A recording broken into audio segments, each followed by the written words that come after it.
One man is marking 20 years since the September 11th attacks by walking from Washington, D.C. to New York City. Frank Siller is walking 500 miles over the course of 6 weeks to pay tribute to his brother and all the other people killed on 9/11.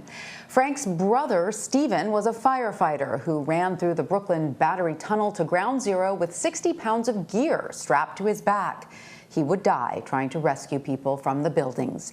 In Stephen's honor, Frank and his other siblings created the Tunnel to Towers Foundation to help support families like their own who've lost loved ones in the line of duty. Frank Siller, the CEO of Tunnel to Towers, joins me now from Newark, New Jersey, to talk more about the walk and the foundation.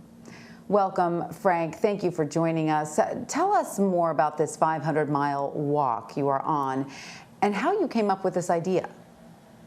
Well, Tanya, I wanted to do something very special for 20th anniversary of 9/11. I wanted to make sure America took notice that we lost so many great Americans 20 years ago, and one of which was my brother, New York City firefighter, who ran through the Brooklyn Battery Tunnel with his gear on his back that day and came out the other side and, wanted to save and help people. And he did that. And but while doing it, gave up his life. So what is more important than for myself to go to the three locations that we had such great loss of life? So on August 1st, I started at the Pentagon.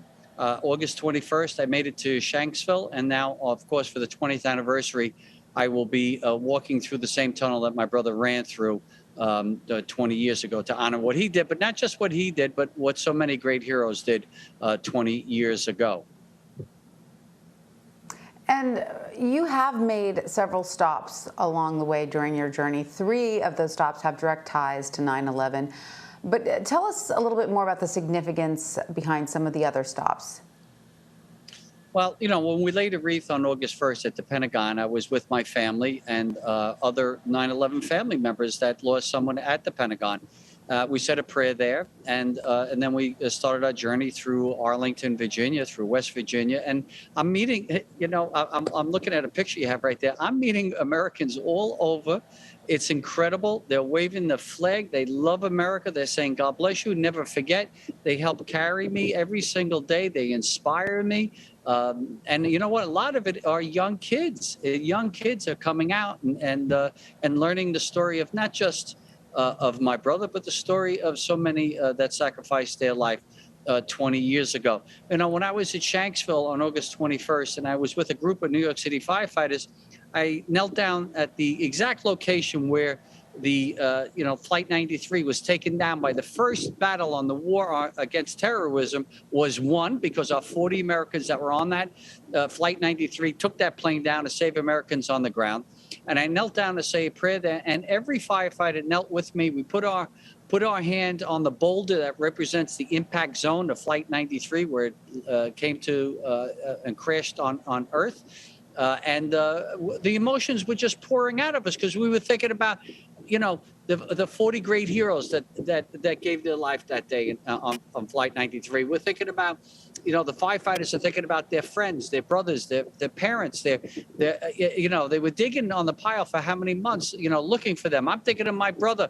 I'm thinking of the 2,977 souls that we lost that day. I'm thinking of the over 7,000 men and women who in uniform that gave their lives ever since on the war on terrorism. They keep us protected here today. I was thinking about the 13 families that just lost their loved one, just on the final days of our staying in Afghanistan, and how upsetting that was. And so it's been a very emotional journey.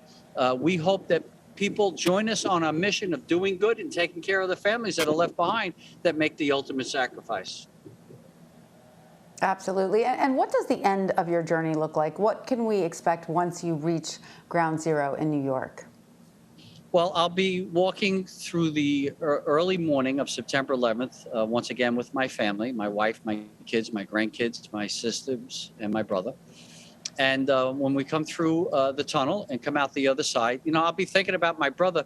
I'm walking through with sneakers on. He ran through with his gear on. When I come out the other side, I see the Freedom Tower. He saw 2 beautiful towers on fire, where people were faced with a horrible decision, the people above the fire line. And I hate to say this, but this is the truth.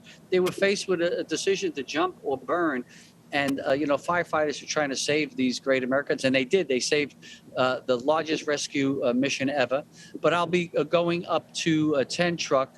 I'll be walking up there, and at the final moments, I'll be saying a prayer right there, along with my family and so many other firefighters and police officers and other great Americans, and many of the military and great heroes. I'll be with other great heroes that fought the war against terrorism that day. It's going to be very emotional, but we got to make sure we never forget. So this is the least that we can do as a family.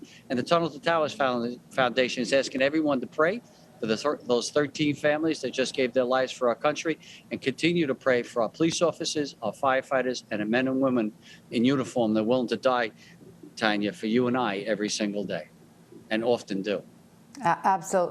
Absolutely.